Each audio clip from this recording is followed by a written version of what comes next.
governmentality in its most Foucauldian sense can be understood as a structuring apparatus which generates a particular worldview. And if we are to understand it as a structuring apparatus which generates a worldview, then it is certainly not limited to modernity, and it is certainly not limited to the modern times. This generation of a particular idea about the forest, about environment, about spaces which are non-urban, this has been part and parcel of the Brahmanic as well as quote unquote the Indian logic for a very long time. For instance, if you're looking at inscriptional evidence, one can go back to the 13th Rock Edict of Ashoka, and this is the Rock Edict immediately after the Kalinga war, where he is declaring that Dharma Vijaya is more important to him than Digvijaya now. So immediately after forgiving all his subjects of all kinds of wrongdoing, the next sentence goes like, the emperor is powerful, but the emperor is also compassionate, and the emperor forgives all his subjects, even the Atavikas. So this even is a problematic term there. Similarly, the very next sentence after this says, it is expected that the Atavikas or the forest dwellers, that they repent and reform themselves because the emperor is powerful as well. So this particular structuring of an idea of the forest dweller as militant, as being barbaric, is somewhere embedded in the logic, in a very Buddhist logic as well, which Ashoka is trying to invoke here. Similarly, if you look at the Arthashastra, there are several references to what it refers to as the Aranyachar. Aranyachar again are Aranya meaning forest, people who live in the forest. So the Aranyachar, what can they be employed as? Should they be taxed? So the answer is, they can be employed as spies, they can be employed as warriors, they can be used in times of war against other forest tribes. So there is a particular idea which is in the framing here, which is of the forest dweller as a militant barbaric savage, at the same time of the forest as a transgressive space. Even if you look at our epics, whether it is a Mahabharata or Ramayana, it also puts forth certain ideas about the forest. For instance, if you remember the episode of Shikhandi. Now Shikhandi, who was born as a woman or a trans man, if you want to put it in the common parlance that we use now, he, after getting married to a princess, discovers that he is impotent or he cannot conceive a child. His wife makes fun of him. So he goes to the forest to commit suicide. There he comes across a yaksha. And the yaksha gives, you should also remember that Shikhantin is someone who was born without male genitalia. So in the forest, the yaksha gives the yaksha's male genitalia to Shikhantin, and Shikhantin becomes a man, goes back and consummates the marriage. Similarly, if you look at Chilapatikaram, there is a reference to Kavundi. Who is Kavundi? Kavundi is a Jaina nun. She has a hermitage inside the forest. Or if you look at Ramayana, there is a story of the Magaradwaja. Magaradwaja, when he comes to Rama's court in one of the versions, one of the Telugu versions of the Alpuda Ramayana, he is represented as, or he is referred to as a Aranyachar, a forest dweller who somehow makes his way to Rama's court. Now, everyone in Rama's court is very baffled by this being who doesn't even look human. So there is this understanding that he is trying to speak, but whatever comes out of his mouth is understood to be a roar by the courtiers. So he is speaking, he has a language, but that language is understood to be a savage language, or the language which is an animal-like language. So it sounds like a roar to the refined ears of Rama's courtiers. Again, Magaradwaja's paternity is being questioned again and again and again. So there is a particular representation of the forest as well as the forest dweller. So the forest is understood to be a a liminal space, a space where fantastical creatures live, a space where gender norms are transgressed or gender norms are not kept, a space where the laws of the land, the laws of the refined, sophisticated Brahmanic ways of life are not in existence. So, and you can, there are the hundreds of myths which come to my mind right now, as A.K. Ramanujan puts it, as an ancient historian is always burdened and as well as blessed with hundreds of myths that we have around us. So again, when you're looking at the episode of the Vanaparva in Mahabharata, you have Hidumbi, who is a warrior princess. So the norms that you have among the Varnasrama Dharma ordered society is not found in the forest, which makes the forest a transgressive space. So in our ancient past, we can identify at least two ways in which we look at the forest. So forest is a liminal space where there is a transgression of societal norms, but also where there are certain kinds of rites of passage which happens. Similarly, it is also a transgressive space where there is no respect for laws, where there is a certain element of anarchy at work, there is a certain element of the fear of the Varnashrama Dharma order making its way into the forest. But at the same time, if a town dweller goes to the forest, even the way in which he conducts himself in the town or in an urban space, there is a certain leeway that he has. There is a certain liminality to the actions that he or she can commit in the forest. That is why, the Shikhantin can transform himself into a complete man in the forest. A Bhima can move beyond his Varnashrama Dharma order of marrying only into Kshatriya clans and marry a tribal or a warrior woman in the forest. So a forest is a place where societal norms can be transgressed. So it can be understood as a liminal space, it can be understood also as a transgressive space. Similarly, if I can borrow a somewhat anachronistic concept of a heterotopic space to the forest, one can also find evidence of that. For instance, if you look at any of our literature, there is an idea of conflating the idea of sexuality or romanticizing the idea of the forest as a place where non-conventional or non-appropriate, within quotes, sexual encounters happen. So when Radha goes to meet Krishna, it is either in a meadow or in a forest. Or when there is a sexual liaison at work, it happens clandestinely in a forest. So if you look at Sudhir Kakar's writing, he represents the forest as a place where fantasies are not only let free but enacted and given a particular social space. It's never that the forest was divorced from the social imagination of the people. The forest always was present in the social imagination of the people from the very early past, but it was always kept as a heterotopic space where things which wouldn't happen in urban spaces take place. So what I'm also trying to bring to the table is this idea that there were multiple ways of thinking about the forest. The forest being a liminal space, the forest being a transgressive space, the forest being a heterotopic space, all of these ran parallelly. And that is why when I say these stories, I see some smiles happening in the audience, because you already know these stories. And these stories have stood the test of time. Along with it, a certain imagination, a social imagination of the forest has also traversed through that time. Similarly, you also have, especially in the Shastraic tradition, whether it is Vastu Shastra or Ayurveda, a certain thinking about the forest. And this is where you see the representation of the forest as a resource base. Where when you look at Ayurveda, Ayurveda will not mention any kind of plant in a particular forest. Rather, Ayurveda will describe the plant at great length. It will classify the plant. For instance, if you take a plant like, let's say, Soma.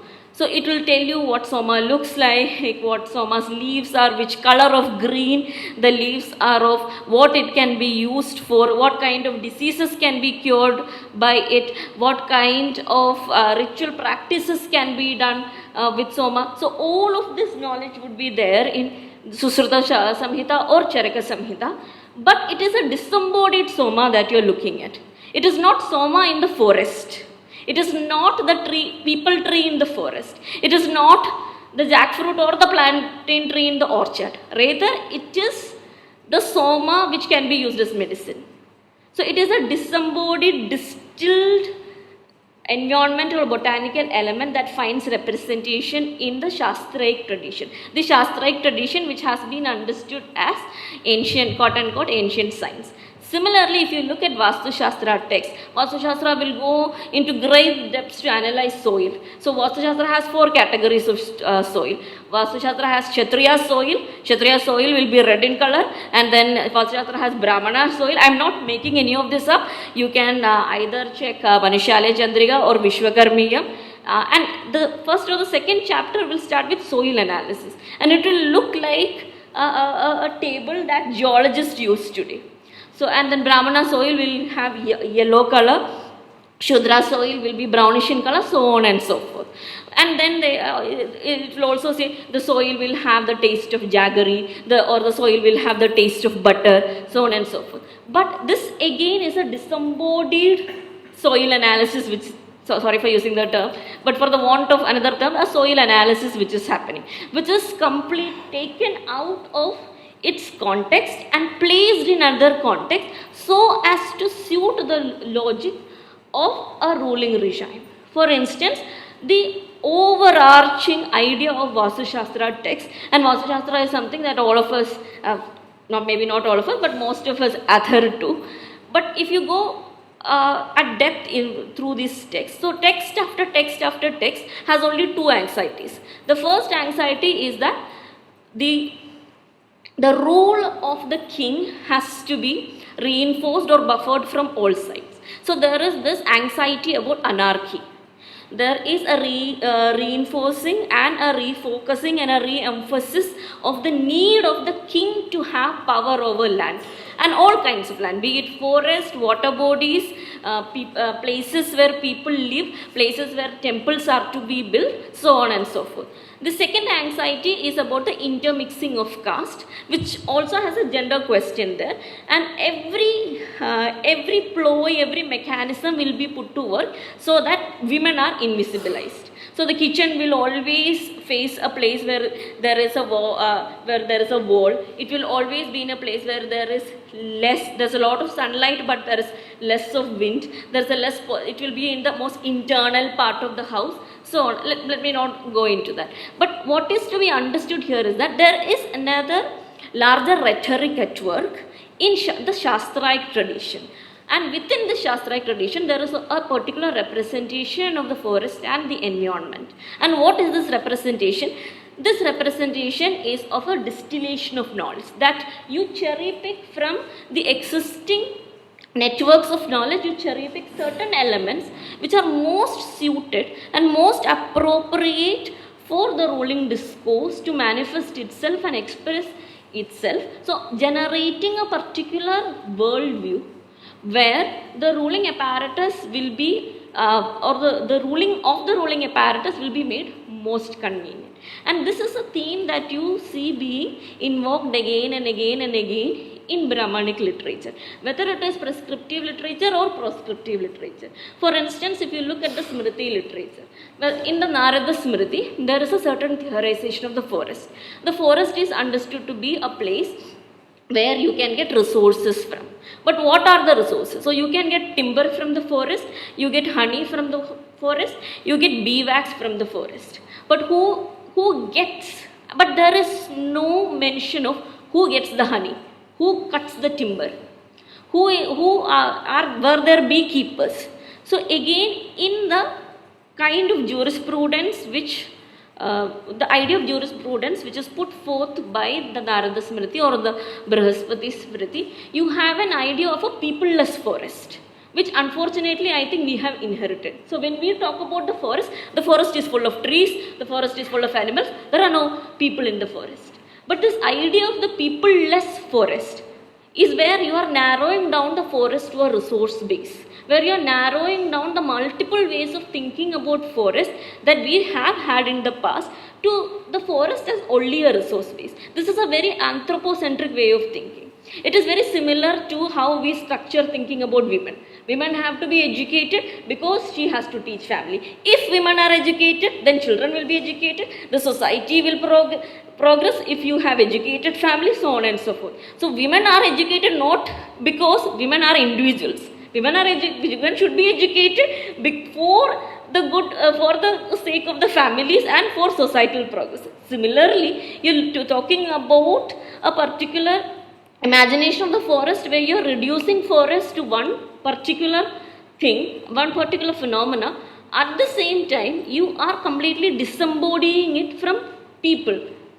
And again, when one talks about the tribals in the forest, one shouldn't also, I feel, valorize or romanticize the idea of the tribal in the forest. Very recently, there's a wonderful work by Arun Agarwal, where he talks about environmentality, where he borrows the idea of governmentality and uses it particularly in the colonial thinking about the forest, where he is not only looking at the colonial archives, but he is also looking at folklore and folk myths. Where in the Kumaon Hills, when the Britishers started implementing their colonial forestry policies, you have the Kumaon tribes setting fire to the forest. So this is not what is expected out of a tribal, that one would set fire to the forest. But this is also a way in which a protest is registered, where resistance to colonialism makes a very valid point by even sacrificing their own livelihood.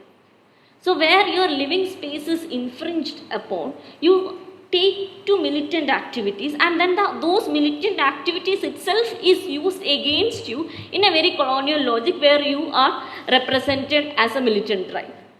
So incendiarism or poisoning of cattle are these two instances where tribals act in ways which are not so nature centric.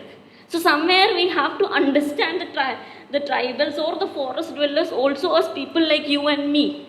So a very poignant example which comes to my mind is that of Magaradhwaja. So Magaradhwaja is someone who was born out of Makari, who might be a crocodile or who might be from a tribe which had the crocodile totem. So when he comes to the court, no one is even thinking of the courtier being his father. The only thought that comes to the courtier's mind, even to Rama's and Lakshmana's mind, is the idea that we have to somehow send him back. That how will you figure out which varna this very strange looking creature belongs to? So even if he has a father, and even if his father happens to be a courtier, how will we ascertain whether he is a Kshatriya or a Brahmana? How will we give him a position within the society? So when a forest dweller incurses into your home or into a quote unquote civilized society, that becomes a huge problem for us. And this logic not just extends to the time of the epics, but way back to the Rig Veda, where there is a story about Sarama. Who is Sarama? Sarama is a dog. And she is a female dog. I'm very, very sorry that I'm not using the term bitch because it has become a very derogatory term that you cannot use in academic spaces these days. So this female dog, while the Vedic sacrifice is going on, she comes and just stays there. And remember, it is Indra's dog, and Indra uses the dog to protect cattle. So Sarama does a very important role of protection of cattle, and protection of cattle was understood to be of pivotal importance during the Vedic time. So not only is Sarama a protector of cattle, but she also belongs to the most supreme gods. But her presence in the Vedic sacrifice, which the gods are engaging, is very unwelcome. So then Sarama is questioned, how can you be here? How can you come and try to lick the wood and the kusha grass which is used for the Vedic sacrifice? Then Sarama says, I am just present here. I did not try to lick it. You are thinking of the possibility of me licking it. So I have not transgressed. I have not done anything to upset you. But at the same time, my very presence is causing discomfort for you.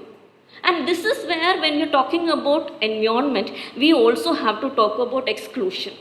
We cannot disassociate ourselves from talking about exclusion when we talk about the environment. The environment is not only the trees, the environment is not only the botanical products, the environment is not only about colonial forestry, but you have to talk about the people who constitute the environment as well. For instance, when the flood happened and when fishermen came to rescue all of us, we were very happy. But I do not think that tomorrow when your local fishmonger comes to your home, any of us are going to offer him a chair to sit inside our house. If he asks for a cup, and this is something that I've witnessed, if he or she asks for a cup of water, you frantically look for a cup that you don't use to offer him water in. So somewhere this exclusionary policy of completely marginalizing them, even though they're very, very present. It's not as if they only live in the margins. They're very much present in urban spaces.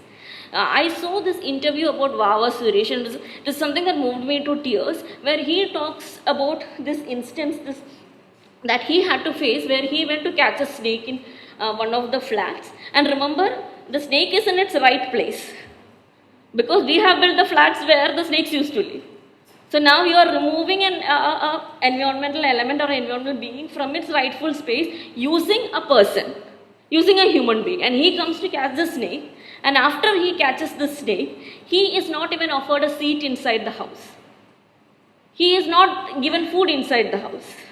So you have multiple layers of exclusion here at work, where you have a certain thinking of environment, where we have completely divorced the environment and made it into a very valorized romantic ideal for us. So we love organic food, we love pesticide free living, we hate pollution, but we are not ready to do anything for the people who help us have organic food, who help us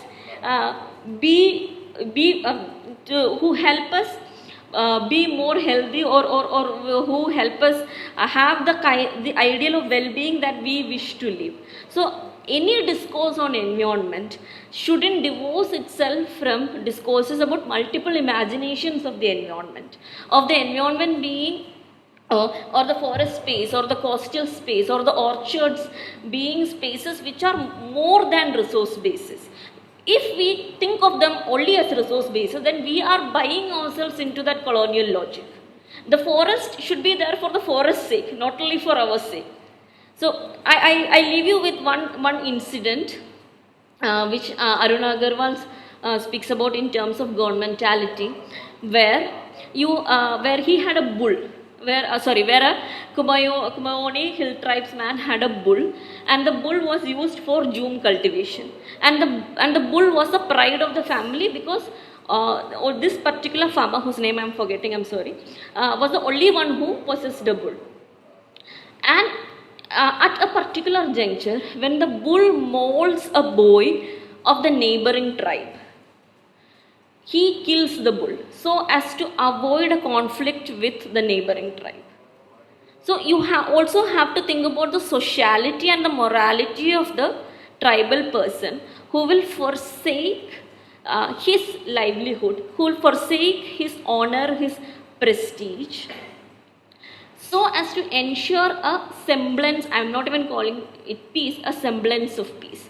So let us talk about a peopled environment. Let us look at the multiple kinds of thinking that we have had and are still very much present but dormant in our own thinking.